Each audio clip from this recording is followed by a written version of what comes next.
I'll simply say I think Stephen can answer that better.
And thank you for coming.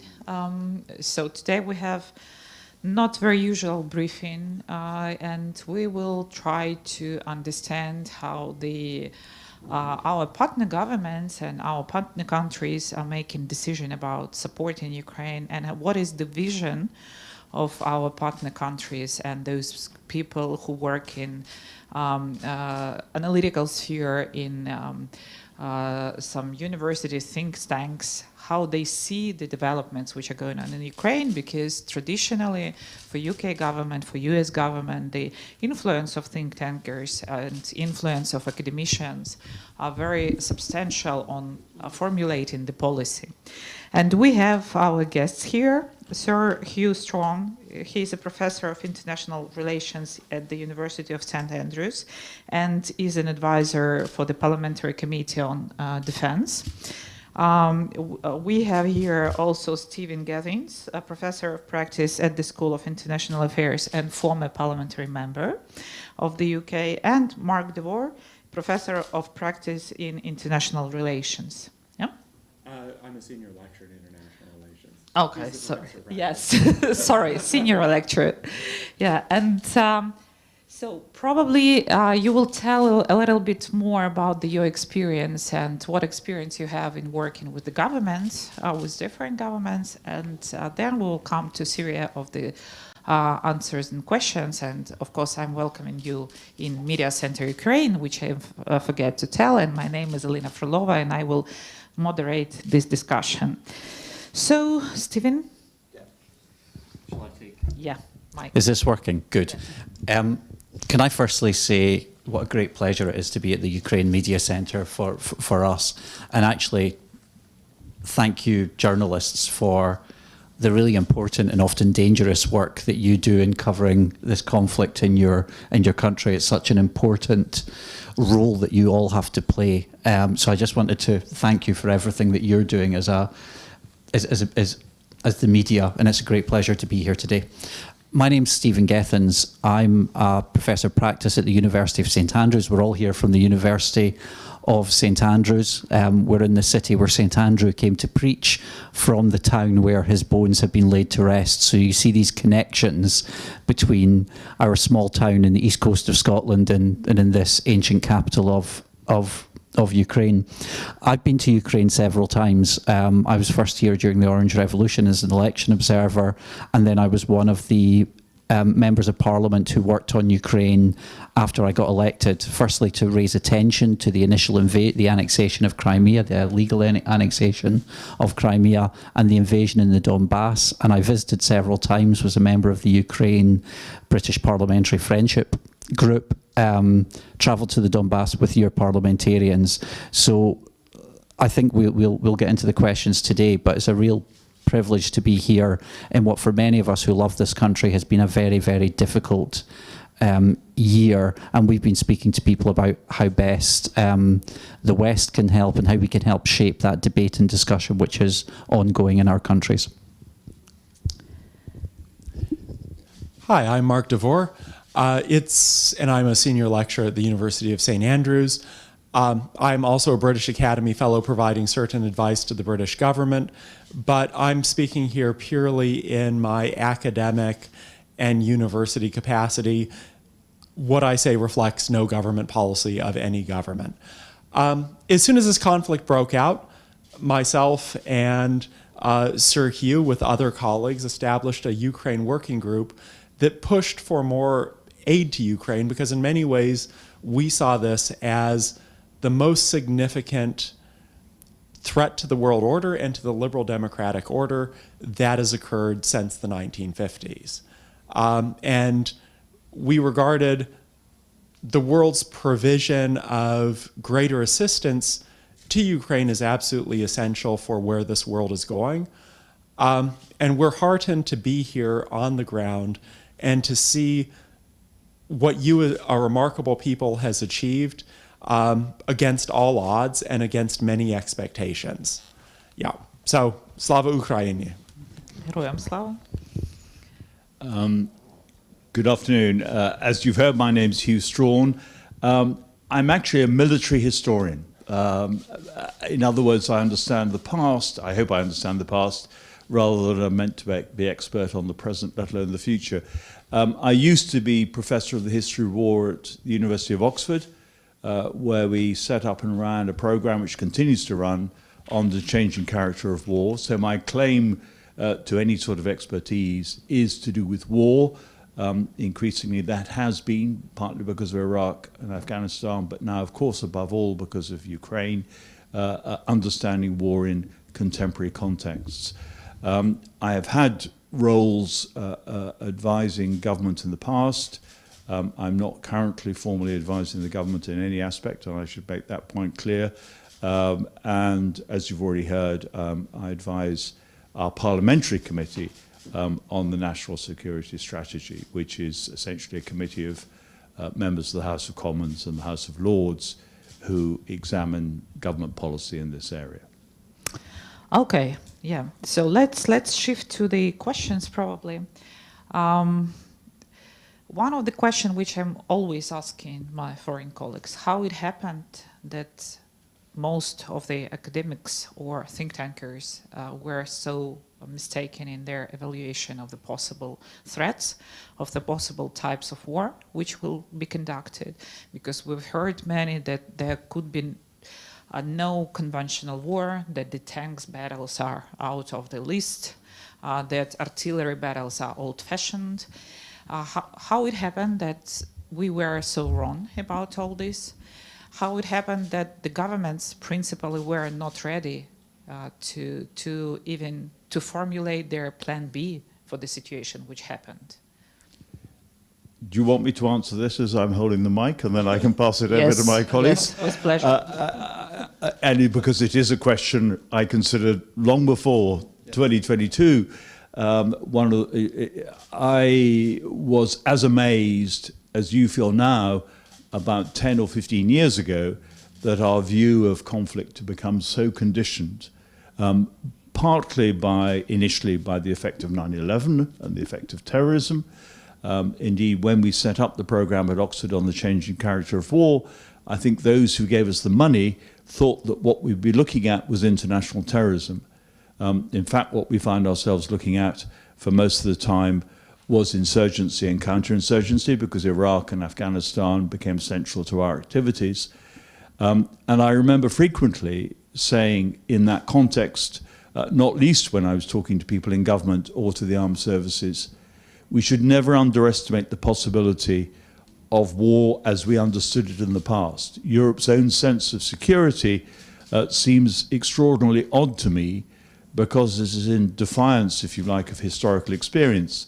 And it's not that I think that history in any sense repeats itself, but what history does suggest to us is that we should be aware of contingency, that things happen which we've come to hope would not happen, things happen which reflect a succession of circumstances which are not necessarily preordained. You might have seen conflict as inevitable if you came from a Marxist tradition, self-evidently, at least until the establishment of a communist order.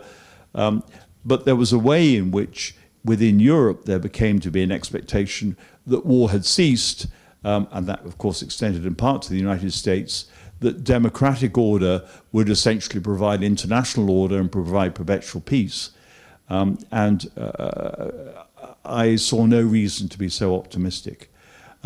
But it became a condition of practice in part because, of course, countries wanted to be able to reduce their defense expenditure, wanted to be able to put their resources into public goods like health, social security, and so on, all of which, of course, were desirable objectives, but some of which, of course, lacked realism when it came to the understanding of international relations. Can I add one more question while you're keeping the mic? And you still know a lot of politicians. You still know a lot of people from the military of UK, and I've heard that you know Chod, and so you see how the policies and attitude to this war and plans are changing, and you can evaluate it as a practitioner. So, what is the change, and why these changes happen? Because we're interested in how to push more fast decision-making and more advanced decision-making from other governments. I think the change actually is coming from here, not from Britain. I mean, the change, you are the ones, sadly, who have much more recent experience of contemporary conflict than we do in the United Kingdom. And I think if you spoke to, I know, if you speak to people in uniform in the United Kingdom, they will say it is the time for us to learn from Ukraine, not for Britain to be teaching Ukraine. I mean, I hope there are things that Britain, and there are things that Britain can contribute in terms of the training of troops, for example, which we're doing. But the direct combat experience, which is shaping our understanding of how weapons should be used and what is important, are coming from here.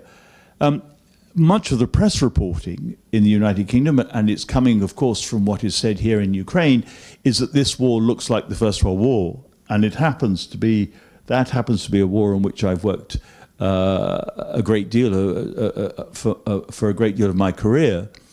And indeed, the reports that come from eastern Ukraine, come from Bakhmut, and so on, reflect some of the presumptions about the First World War. Trenches, very heavy losses, the importance of artillery. These, of course, are all too familiar to a historian of the First World War. But when we think about those things, there are two other things I think we need to think about. One is, of course, there are many aspects of this war which are not familiar to a historian of the First World War. I'm thinking of the capacity of information to transfer laterally between units, the role of electronic communications, the role of precision, the capacity to respond quickly to tactical situations on the ground, with the flexibility that, quite frankly, was totally absent in the First World War, and indeed largely absent in many operations conducted recently by other armies. This is innovative in terms of what is happening. And the other aspect I think that this tends to underestimate is the way in which actually there are other continuities going on here for a historian of the First World War. And that is, for example, the role of public information, how it is handled, how propaganda works, how truth becomes essential to our appreciation of what is going on, and how at the same time, of course, in the pursuit of victory, there needs to be a narrative that is convincing and persuasive. And that, particularly when it's a war of national survival, as it is for you, means that there is a way in which you have to handle information which they began to learn about in the First World War. And the other aspect that I find also resonates is the role of sanctions in this war. As you know only too well, unfortunately, perhaps far too much weight before February 22 was put in the expectation that sanctions might condition Russia's behavior and might affect it. What I think that above all underestimated was not just Russia's capacity to plan for that, but also the capacity of a globalized economy, which is what they had in 1914, the capacity of a globalized economy to adapt to sanctions, to get round sanctions, and to be able to maintain trade that crossed even between belligerents at times in the First World War, but certainly in this case, as we find today, still make it very difficult for those who are Ukraine supporters entirely to cut out Russia in terms of economic relations. Thank you, Stephen. Probably the question to you, if we say about your role, you know how the parliament works. Yeah, of course. And you know how international relations works. We see the principal role of, for example, Senate in this situation, and there are many worries about the future changes in United States after the elections, about the support in Ukraine. We don't see so much from the UK Parliament, probably because the subdivision of the decision making is different. But principally, describing the changes in international politics and describing the changes in decision making in a key principal countries which are supporting Ukraine. What is your feeling? Where we are moving for? Is the final decision to defeat Russia already adopted, or it's still no win for Ukraine, no win for Russia? So what's going on there? What's your smell of the air there? So there's a lot here. Can I firstly, I'm going to reflect on the first question, I'll come to the second question. And then also just as a housekeeping thing that, of course, our remarks today, I think we've agreed are embargoed until tomorrow night, just for the information of colleagues here as well. On the failures, there were a number. I was in Parliament in the aftermath of the annexation of Crimea and the war there.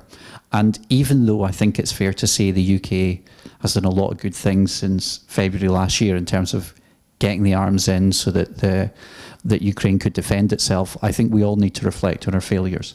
And I remember there were certainly failures to take that Russian action seriously in Crimea and the Donbass, and I saw that with my own eyes and firsthand, the experiences of the appalling price of conflict. None of this should have come as a surprise to us.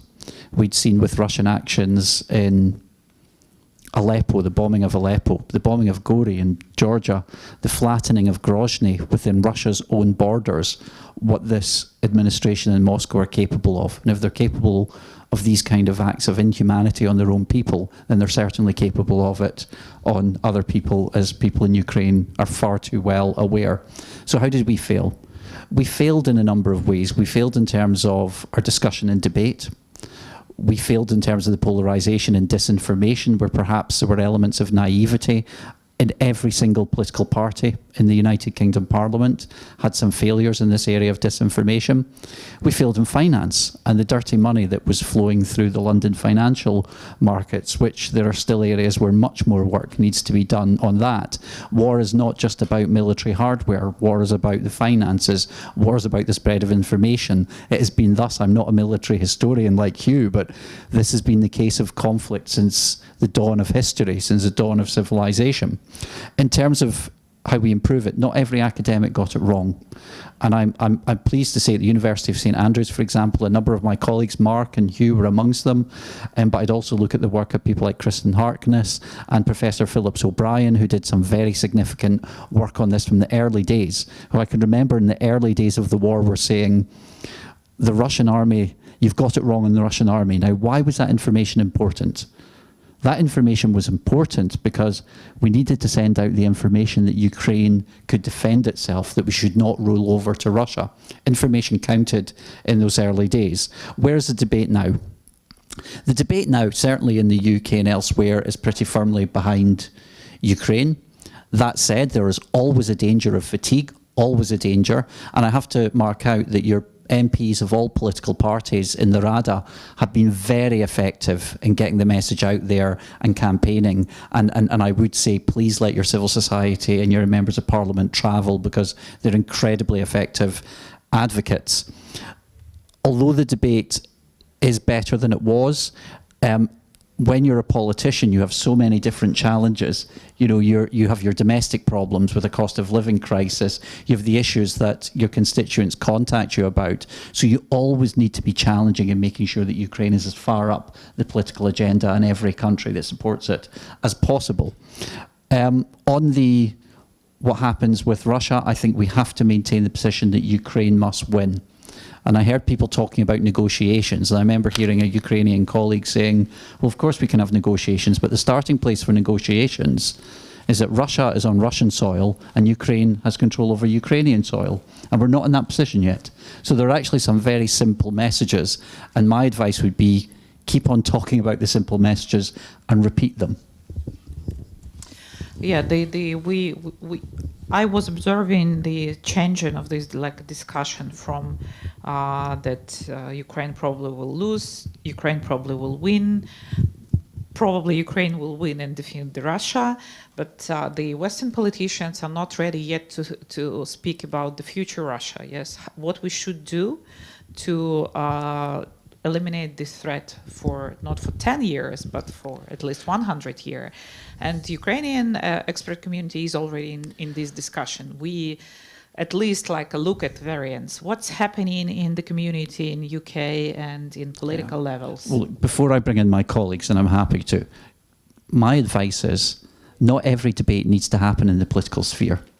The moment it goes into the political sphere, you lose nuance and you lose some of the sophistication. Actually, the quieter conversations about what comes next, be it at universities, be it in civil society, be it in the press. Do you have already this Yes, discussion? we do. We are. Of course we're having these discussions. But I think that and I'm saying this to a room full of journalists, so forgive me. I think that sometimes having these conversations in front of journalists isn't that helpful. I think you want your conversations to be more mature because you want to be able to say things that you might, you want to really think about what you're saying. So one thing that I've found is that moving from Parliament into a university environment, let me say this, is that I have the opportunity to debate and discuss issues with very smart colleagues, but within the privacy of a university so that I can really consider what is best rather than simply being asked to express an opinion after thinking about something for 5 minutes. Does that make sense? Yeah, I have the same experience, so I do understand you perfectly. Mark, maybe you will add something on? Yes. So I would like to say that I agree with everything that my colleagues have said. But I would like to go back to the original issue about, in some ways, our intellectual failures. And I think collectively in the West, we underestimated two things.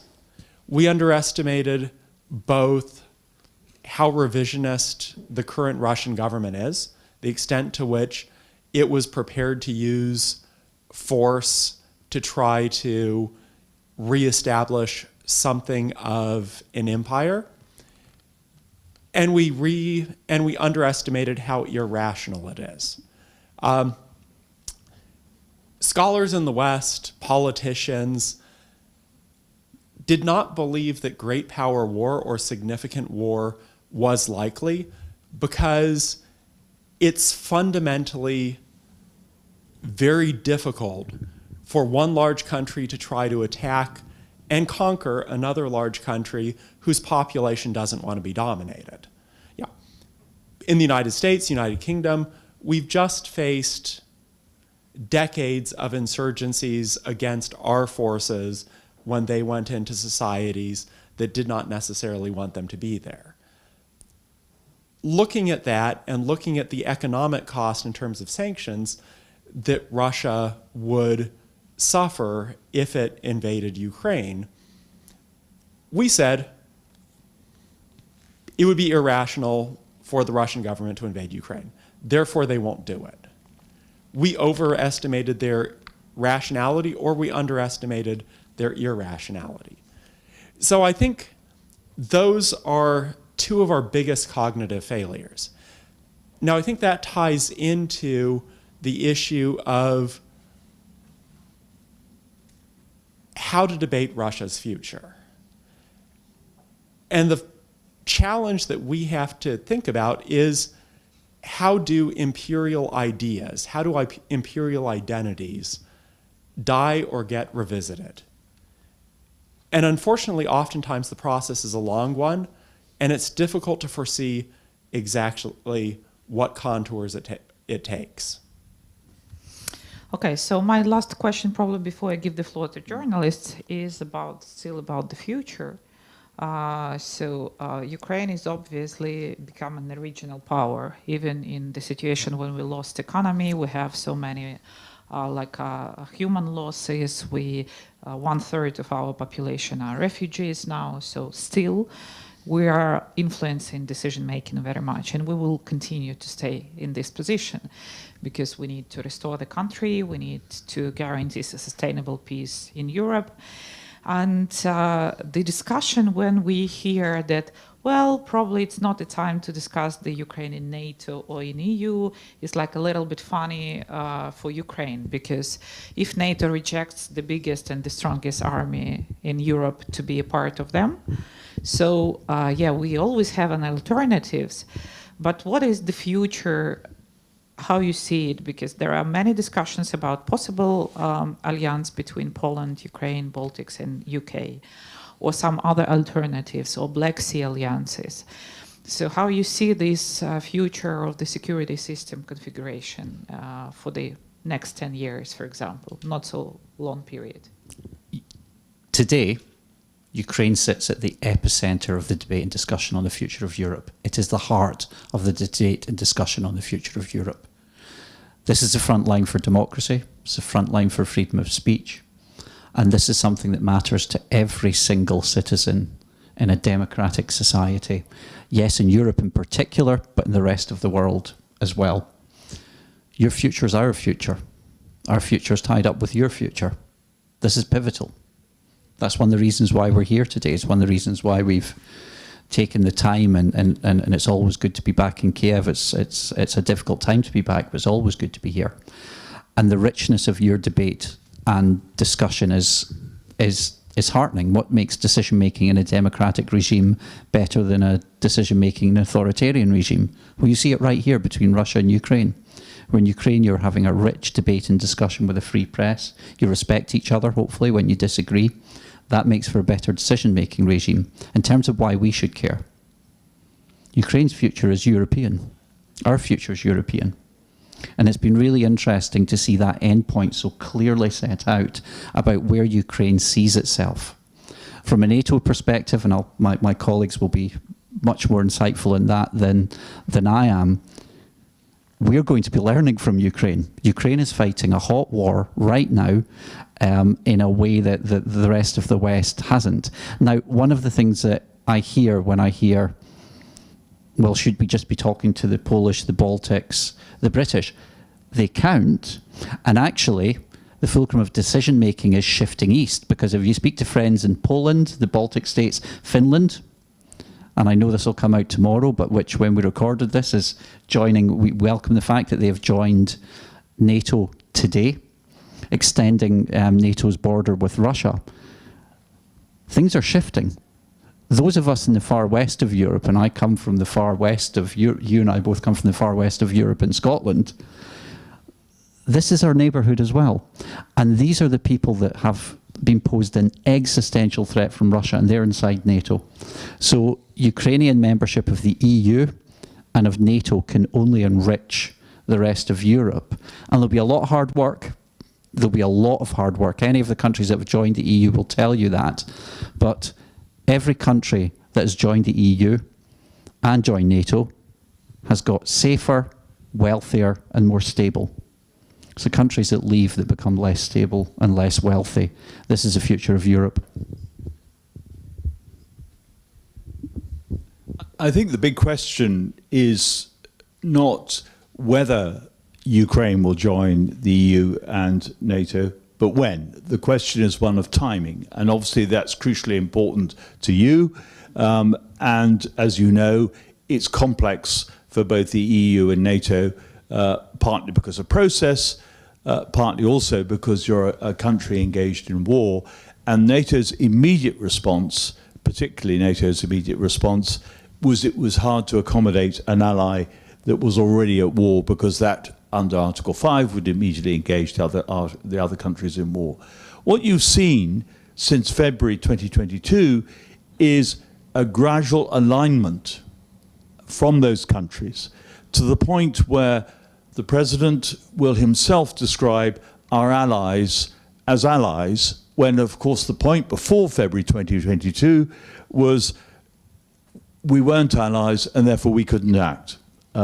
So de facto, this is happening. De facto, it is happening. And the big question for all of us is where the Vilnius conference, the next NATO summit, will land. I think it's reasonable to say that the focus at Madrid last year was on NATO's own security. What happened was NATO became stronger in itself, more resolute in its own position, but that didn't help you as directly in Ukraine as you might have liked. And the real question is now, is NATO feeling strong enough to go that extra mile and embrace Ukraine more directly in terms of what it does at Vilnius? There is absolutely no doubt that individual members are in that position. Individual members will be ready to go further than some rather than others. And of course, NATO is made up of a group of independent states that reach a decision collectively, not individually. And that's why the pace is going to be uncertain. But that's also why, of course, if some begin to move, others will follow.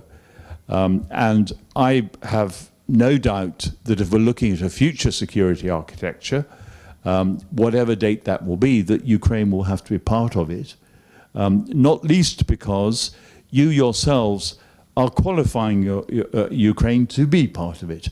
Partly, and Stephen's already referred to this, militarily, because your capacity is going to enhance what NATO can do in security terms, but partly too because it's become abundantly clear that the security of Europe as a whole is dependent on that.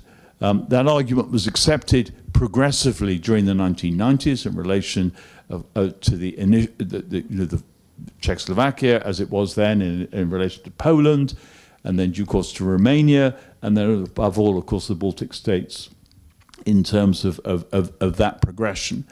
And now, essentially, it seems to me it's Ukraine's turn. And you know perfectly well the story of the 1990s, the early 2010s, in terms of where NATO was at that point.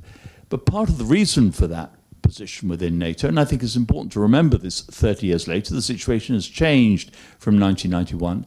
Part of the reason for that in 1991 was it was still hoped that Russia would remain a rational actor. I come back to Mark's point that the way in which NATO handled Ukraine at that time was partly conditioned by that hope of rationality and cooperation, which it was expected might underpin a post-Cold War order.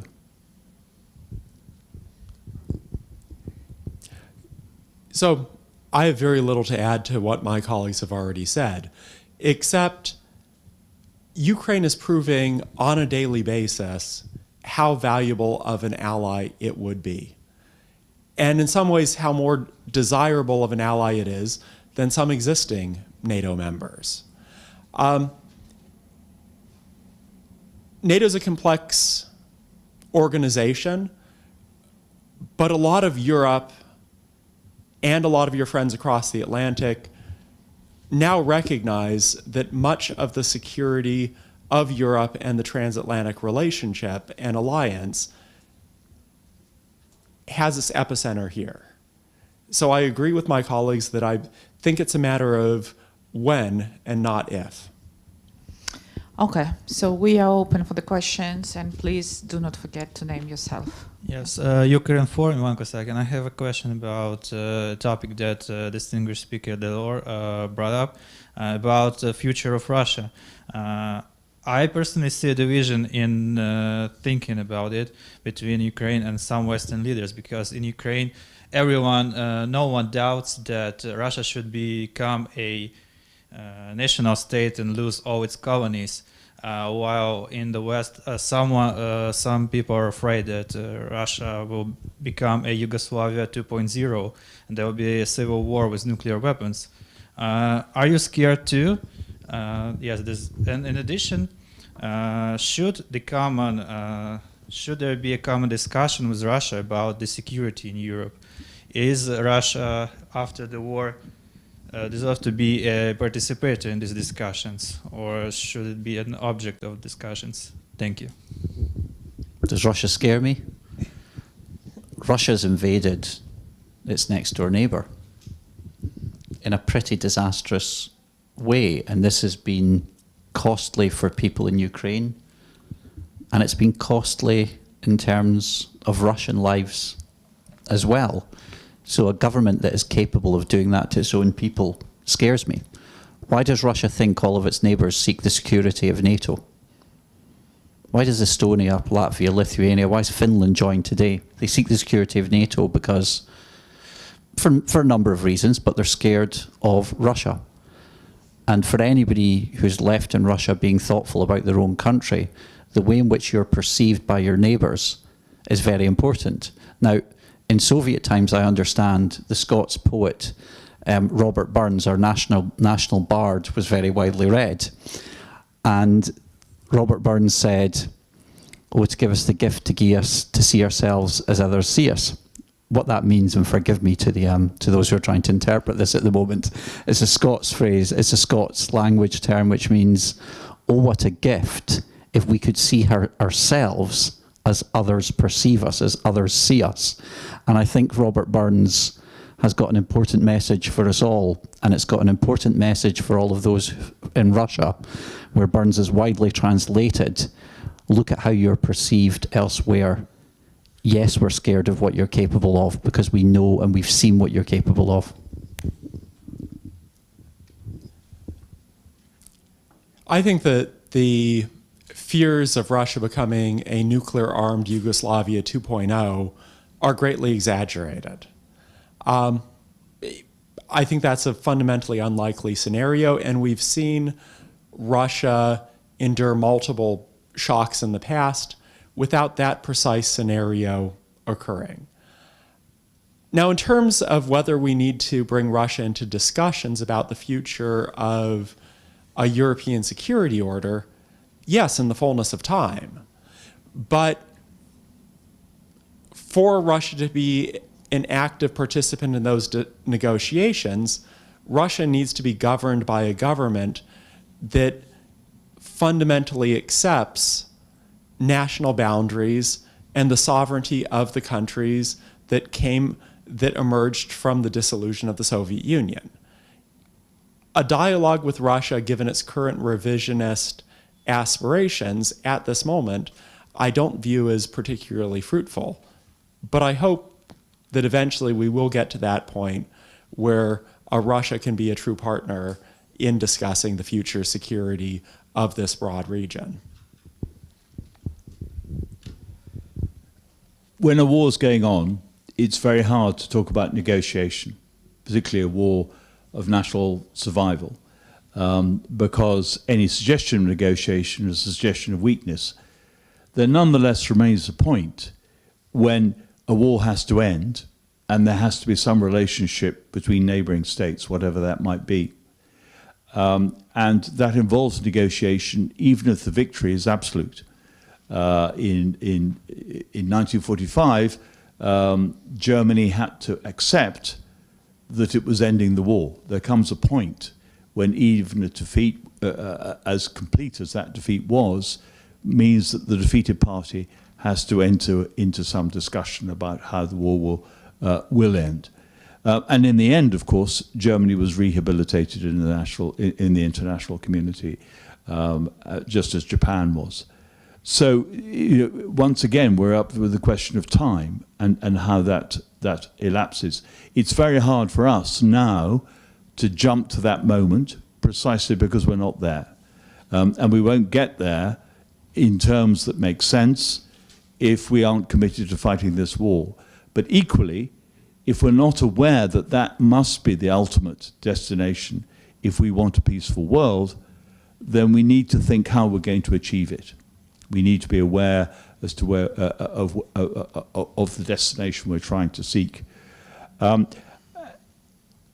Whether and how Russia will collapse, or whether it will survive in a form that is, I assume, geographically consistent. It may lose, as you put it, its colonies. It may, of course, in some respects, it feels it has already lost its colonies. But I'm assuming, as Mark is assuming, there will be a Russian state that will continue to need to be incorporated in an international system. And we have to think how best to do that now, because how you fight and win this war will determine the circumstances in which that settlement is reached. So if your aspiration is victory, yes it is, more than your aspiration, your belief that you're going to achieve victory, you need to understand how you will have a relationship with your neighbor. Good morning. My name is Lorenzo Cremonesi. I write for the Italian daily Corriere della Sera from Milano. Well, let me say that it's so refreshing to hear you, especially coming from a country which I think in the European scenario is one of the weakest, with having Berlusconi, having members of the government who are clearly, openly supporting Putin. So it's really so refreshing, and let me say also that once again, when I hear people like you talking, I really regret Brexit, because I think Europe really very, very much people like you and like your country as it behaved in this war. Having said that, I have two questions which are very much connected. The first one is, what do you think was the role of your country and of NATO country at large in arming, helping the Ukrainian before the war? Because, you know, suddenly we started to talk about the Lao missile, the Javelin. We discovered that the Ukrainians were trained before, and they were trained also in Great Britain. So your country had a role, probably the best role, the more important, in the year before 2014 and February 2022. And the second question, which is connected, you were talking about the astonishment, surprise, not understanding how Russia wanted to attack. But another surprise really came quickly, and it was how much the Ukrainians were ready to fight.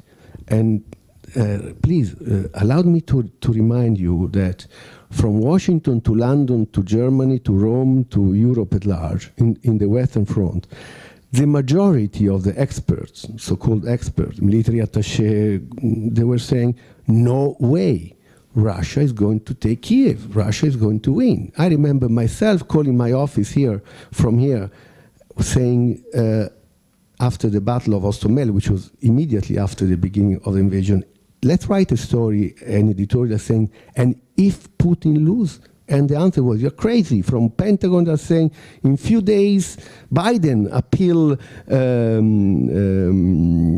Zelensky to leave the country and to organize a government outside. So this surprise was not only the fact the Russian attacked, but the fact that the Ukrainians resisted so well.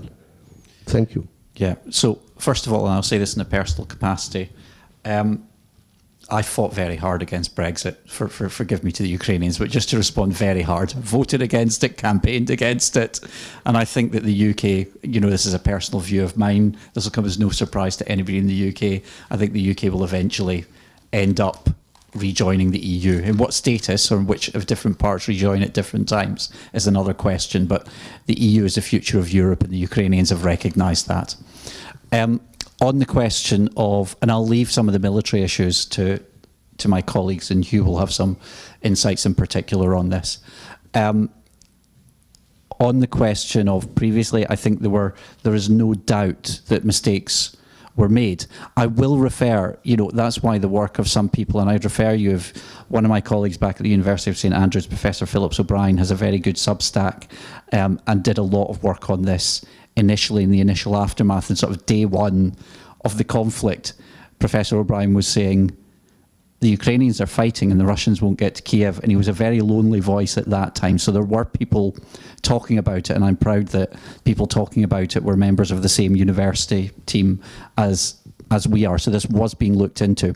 But I think there was a broader failure of the question. I came here in 2017 and travelled to Donbass, and it was clear even then that the Ukrainians were learning. Sorry to the Ukrainians to talk about you as if you're not in the room, sorry. But it was very clear that the Ukrainians were learning, adapting at a speed and with an action that actually a lot of Western militaries, I suspect, could have learned a lot from. And even when we were there in 2017, they were telling us in Frontline Donbass, we are adapting, we are changing. And in 2017, they were just a part of the way through those changes. And at the start of the war, a lot of people, not a number of my colleagues at the University of St Andrews, I'm pleased to say, but a lot of people got it wrong. And had we gone down the path of the narrative that Ukraine couldn't win, we'd be in a very different situation today than we are. This kind of disinformation and this kind of failure to understand is not inconsequential. It could be deeply consequential. And just as we all need to learn lessons from this war, I think that the value of democracies is that we debate and discuss issues, but we debate and discuss issues from a position of knowledge. And I think that this is an area where we need to have some serious reflection, because that could have had very deep consequences indeed. But thank you.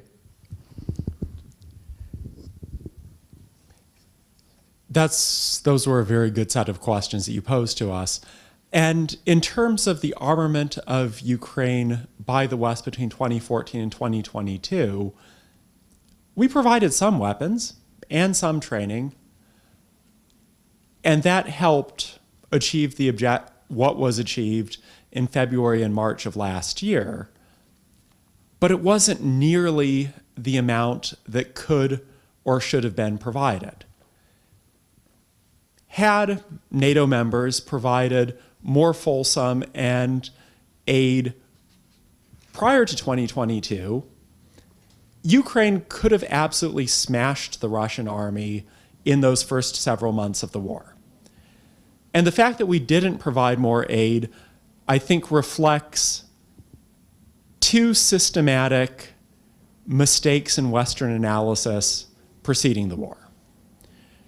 The first mistake is that we are very bad at analyzing authoritarian militaries. If you want to look at the military of a democracy and see what its mistakes are or what its flaws are, you'll find lots of blogs, articles, newspapers where majors, lieutenant colonels, retired generals will criticize every flaw in the military. If you want to find out the problems in the American, British, or French militaries, just go and look at what officers and retired officers are writing. In authoritarian militaries, all we see is the propaganda image they want to project. Russia did large-scale exercises, the Zapads, the Vostoks, that are carefully choreographed. They're not real military exercises for the point of view of testing and training the military, but they were demonstrations of in the pure public relations domain. Russia, Rostec, Vladimir Putin like talking about the wonderful super weapons that they were producing, whether they worked or not. Now, in the West, we oftentimes took that carefully cultivated propaganda image and took it for the reality. And I fear that we do that with other authoritarian militaries, whether they be Iran, North Korea, or potentially China as well. We have trouble understanding authoritarian militaries, and therefore we tend to overestimate their capabilities. The second learning pathology we have is we tend to spend a lot more effort understanding our enemies, which are oftentimes closed societies, than understanding our partners and allies. an area where I've worked for quite a long amount of time is on Korea. North Korea, South Korea. If you look at Western analyses, you will find tons of books, articles, videos trying to pick apart North Korean military power. That's fundamentally difficult because this is one of the most closed states on earth. On the other hand, if you look at the South Koreans, and the South Koreans are our allies, they talk quite openly, you'll find very little. There was virtually nobody in NATO countries who made it their specialty to understand Ukraine's military power. So, we exaggerate authoritarian states' powers. We don't understand or study partners and allies. And all of that led to much of the Western analytic community writing Ukraine off. So we provided symbolic levels of armament that were supposed to deter Russia and demonstrate our support for democracy. But we didn't arm you so that you could defend yourselves because we didn't think you could. You have proven us wrong, and you have proven all of the mistakes and shortcomings in our own intellectual processes. I would once again, as Stephen did before, suggest that you look at the work of Phil O'Brien, who is perhaps the most eloquent in picking apart the errors of the Western analytic community. Can I answer this question in a slightly different way, which is to put it, and I know for totally understandable reasons Ukrainians resist this, but to put it in the context of Iraq and Afghanistan, which were preoccupying some members, and in the case of Afghanistan, all NATO members, for much of the period we're talking about.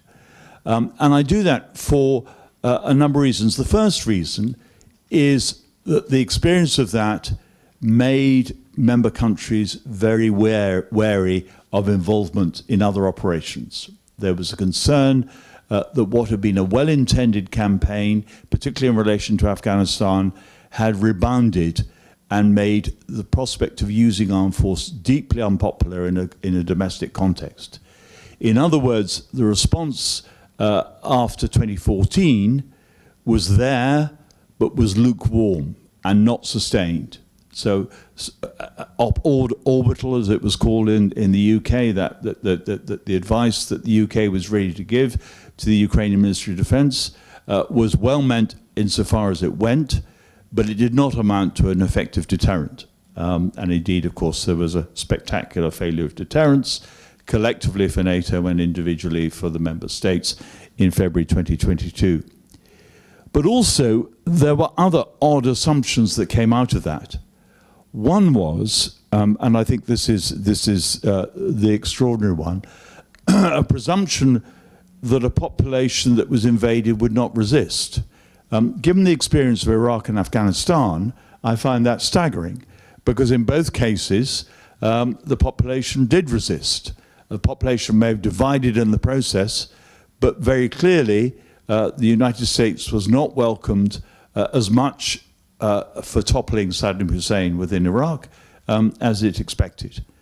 And in Afghanistan, a not dissimilar story emerged. The country was divided by invasion, with many, of course, continuing to support the Taliban, and the Taliban gaining support as they went along.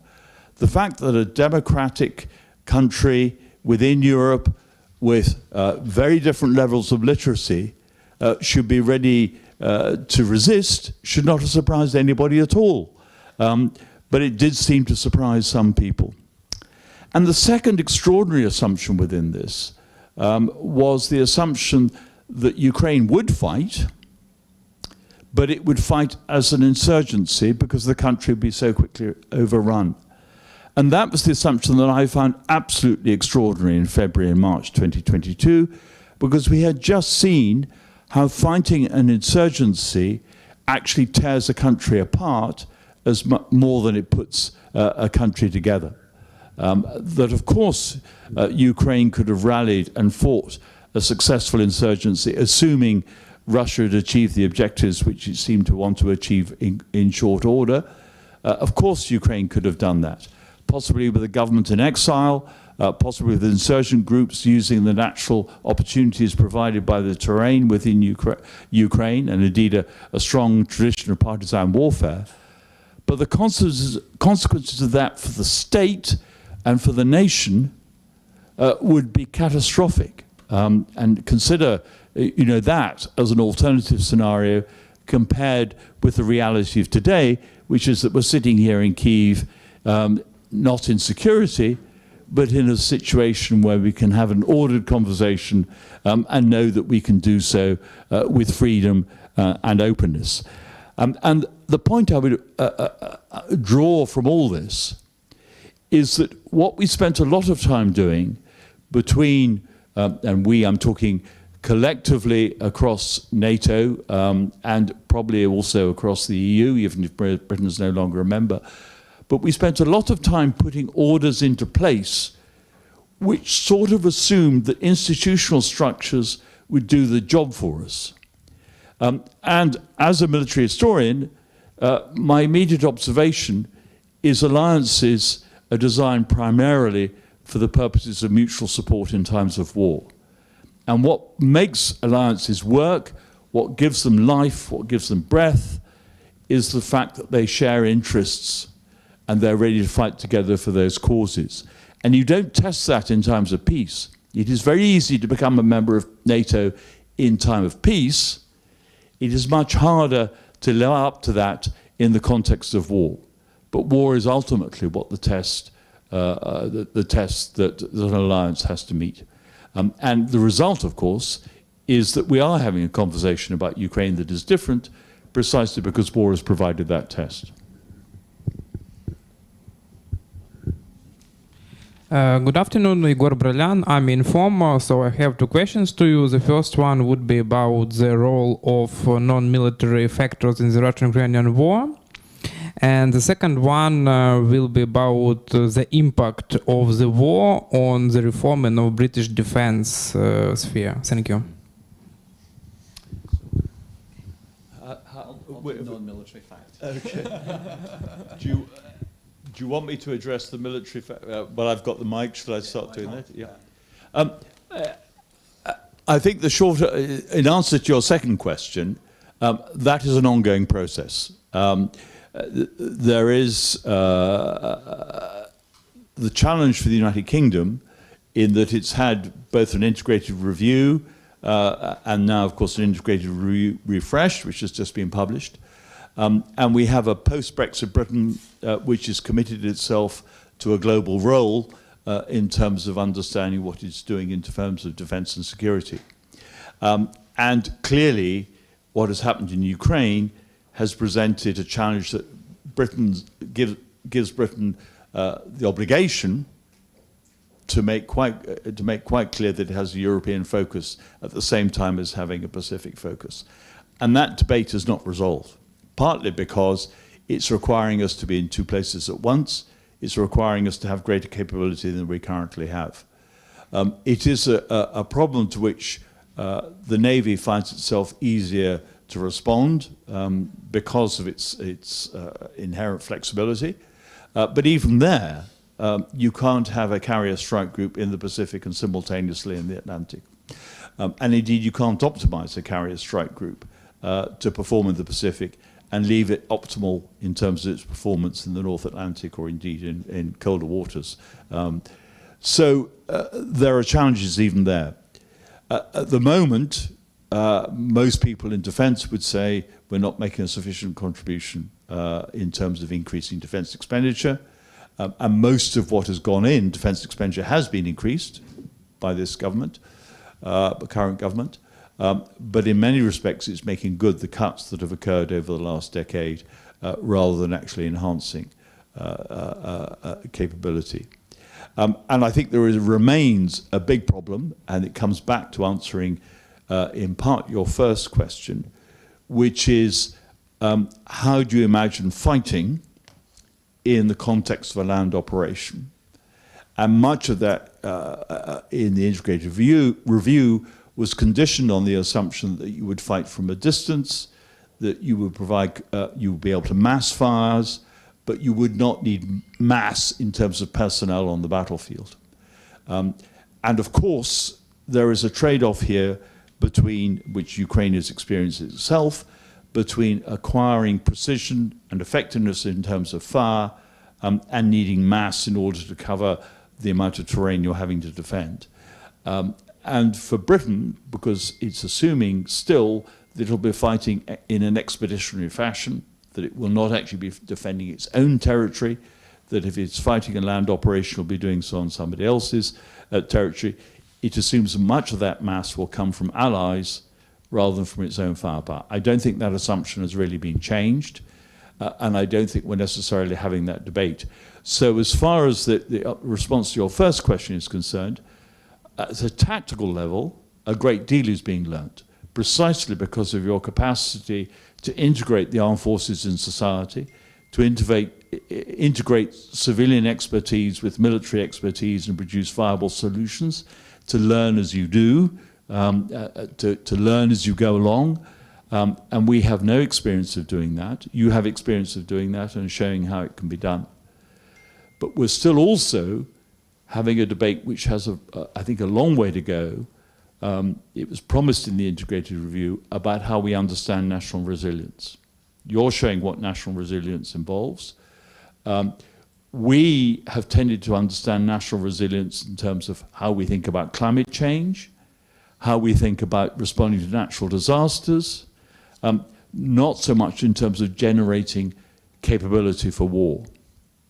Countries, of course, to the immediate north of you and to the east of us, like Finland, having joined NATO, do understand resilience in the sense in which you understand it.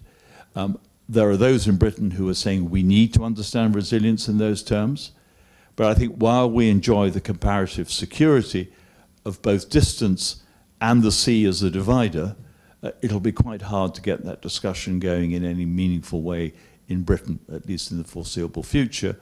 But it doesn't mean that there aren't people who are not thinking about it.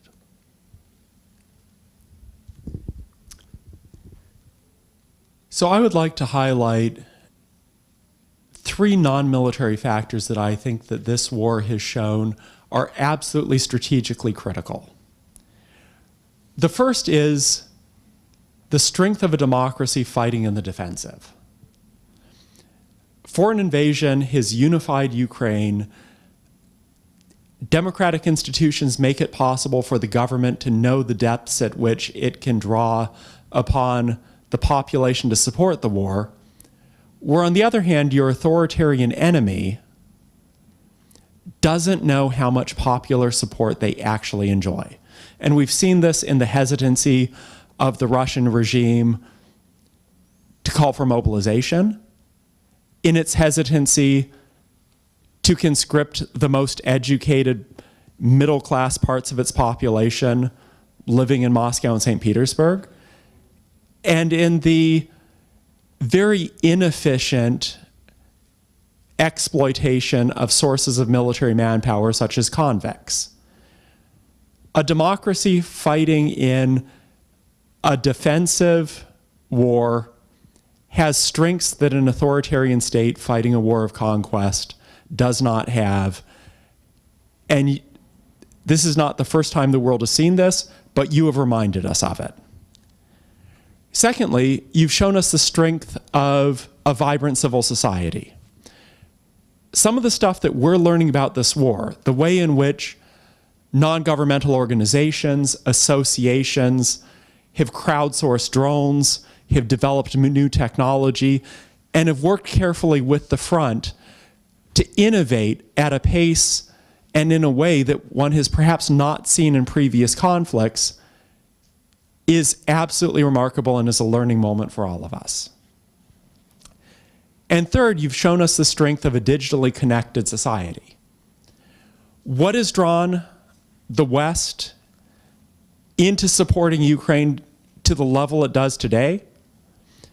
What has unified the Ukrainian population in this optimism of eventual victory?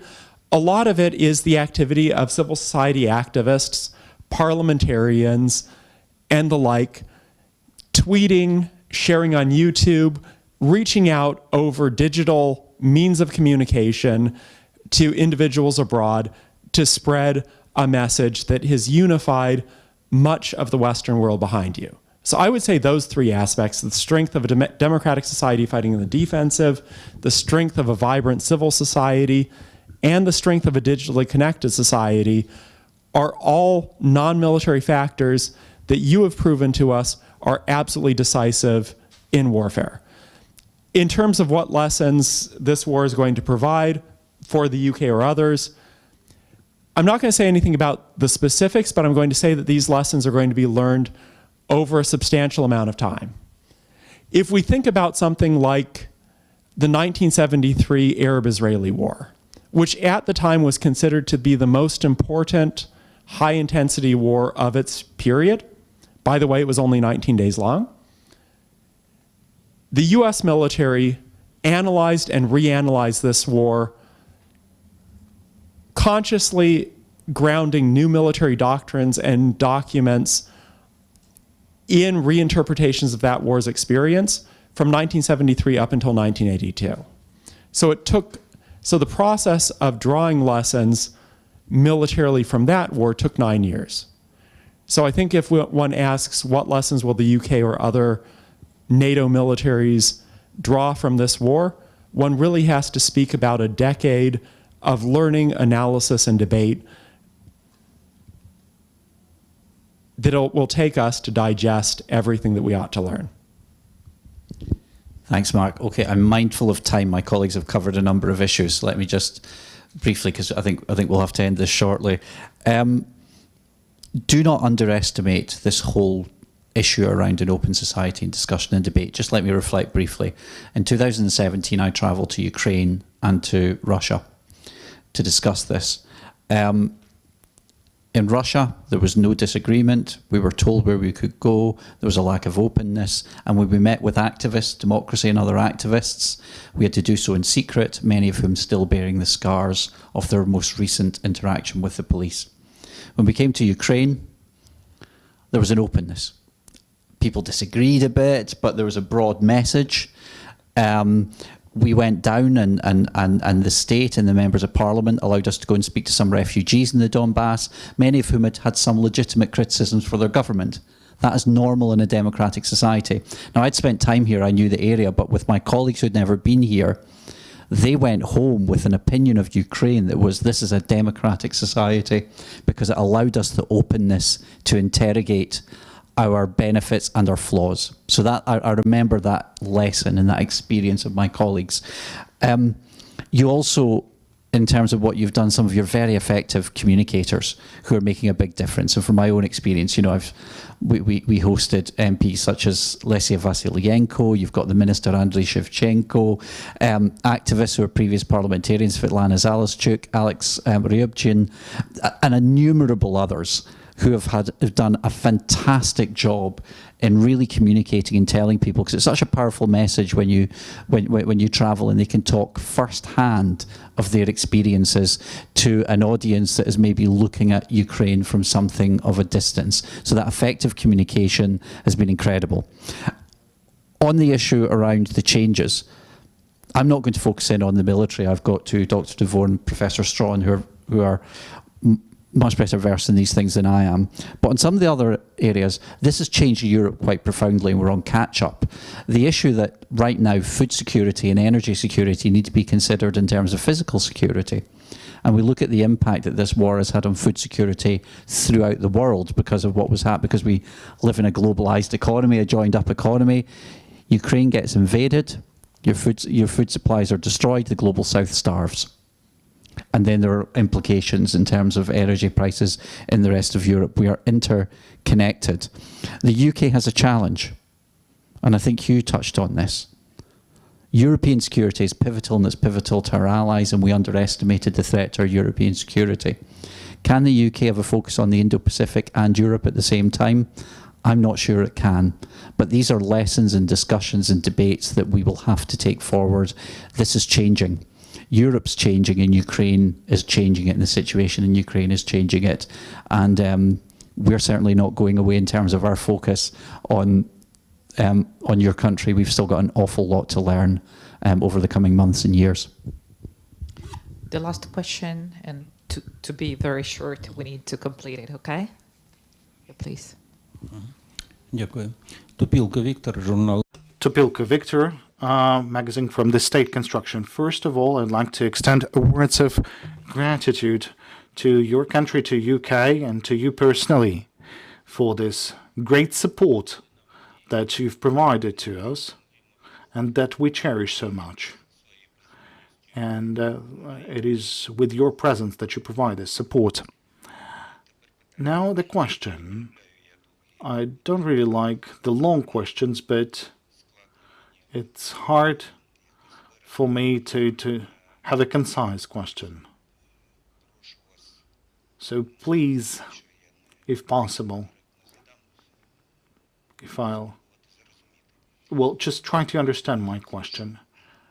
I think that the word conflict, war, peace are not relevant. Maybe because Russia is not using them. They don't believe they're waging a war. The citizens, the public officials, they're not using these words. And their actions support this. For them, destroying Ukraine, it's like, drinking a glass of water. So it's not an issue of a war which is going to end at a certain point. So the question is whether the ethnicity of Ukrainians will be destroyed. Now, does that somehow correlate with your visions? Russia is avoiding terminology conflict, war, peace. So they do not accept it on official level, on non-official level too. And the Ukraine understand this war as the war against like a political nation Ukraine. So this is not the war which will end up only with this iteration. How you can explain and how you can elaborate this, that this is not the war in the like understanding, classical understanding of war. I never quite understood Russia's inability to describe this as war, or rather not Russia's, Putin's inability to describe this as war. Maybe he's trying to avoid some of the consequences of the crimes against humanity that have taken place in this country. Maybe he's trying to avoid responsibility for the tens of thousands of lives of Russians who've been sent to their deaths, or utterly unnecessary deaths in what is an unnecessary war, a necessary fight for survival by the Ukrainians, but an utterly unnecessary war. This is a war. You go to Bucha and Irpin, that's war. That's the full horrors of war. The young men and women who are being sent to Bakhmut today, that is war. Vladimir Putin can say what he likes, but the rest of the world sees this for what it is, and that is a war. It is a brutal, bloody, and awful war for which he will bear responsibility. And I have to say, it was good to see the International Criminal Court come out with its indictment as well. And finally, since this is my last comment, can I just say again, thank you for the job that you're doing. Thank you for having us here as well. Slava Ukraina. I agree with everything that my colleague just said. But it is worth remarking the fact that because the United Nations Charter bans aggressive war, no state has declared war on another state since 1945. So, and if one takes the definition that for a war to occur, a state has to declare war in the classical sense, we have lived a period of profound peace, which is obviously not the case. This is a war. There's nothing more classical of a form of a war than a large neighbor hungry for territory and power to invade its smaller neighbor. It's a war. Now, why doesn't Putin recognize that this is a war? Why doesn't he declare it to be a war? I don't know. I don't want to get into the mindset of Vladimir Putin, which would be, being in his head would be a scary place to be. But to say one thing, if he was to admit that it was a war, he would have to admit that himself and the Russian state under him are not particularly good at waging war. It's been a great pleasure to be able to speak with you, and as my colleague said, Slava Ukraini. I can only echo what's already been said. For anybody who studies war historically, this is undoubtedly a war, and there are many ways of defining war. The fact that we've tended in the last, since 1945, partly because of the UN Charter, but also increasingly, probably since the 1977 additional protocols, the subsequent accretions to the laws of war, we've tended to use law as the prism, one of the prisms, and one of the principal prisms through which we understand war. So there are certain things that are allowed within what is legally defined as war, and there are other things that are not allowed, and so on and so forth. And it may be, in part, that we have confused ourselves into thinking that law is the only way in which we can look at war. And of course we're doing it right now. The importance of the ICC's judgment about war crimes and the war crimes of Putin is an illustration of that point. The need for Ukraine to collect evidence now about war crimes being committed on its territory is further evidence of that point. But of course, in many ways, previous wars have always carried what would now be defined as war crimes, have included wars of aggression, and those have perhaps breached what was then customary international law, but didn't actually break what was deemed to be the laws of armed conflict as currently understood, or the UN Charter as currently understood. So I wonder in some ways whether the law has got in our way in terms of any hesitation in defining this as a war. If we define war in terms of scale, if we define war in terms of particularly one state fighting another, one nation fighting another, if we understand war in terms of death and destruction, and above all as violent, collective violence, then this is unequivocally a war. And I should add, I think finally, because we've already, my two colleagues have ended with expressing sentiments, let me say, I see in Britain no signs of weariness in relation to the support it's giving Ukraine. The concerns before the winter came that maybe there might be a lessening of resolve have not manifested themselves, and my sense is that there is no current weakening of resolve, if anything, the reverse. So rest assured on that point, at least from a British point of view. Thank you so much. Just to remind you that we have been having a discussion here with the group of the former current advisors to the different branches of the UK government and academia. And we're happy to welcome you in Ukraine Media Center, Ukrinform. And I also would like, from my point, to say thank you to all the UK nation. And I think that we feel very alike to what you felt in the Second World War, and that is why our nations became so close. And we do remember who our friends are, and we will remember who our friends are. And I hope that this war and the ability of Ukraine to make a total resilience also will push a lot of politicians, a lot of countries to change their policy-making process and change their decision-making process. And I'm absolutely sure that the people like you who are providing the strategic advices, who are developing the new idea, new approaches, will make a footprint on these changes. Thank you very much, and would like just to ask the journalists, because of some security reasons, we ask you to publish the materials tomorrow. Thanks. Yeah.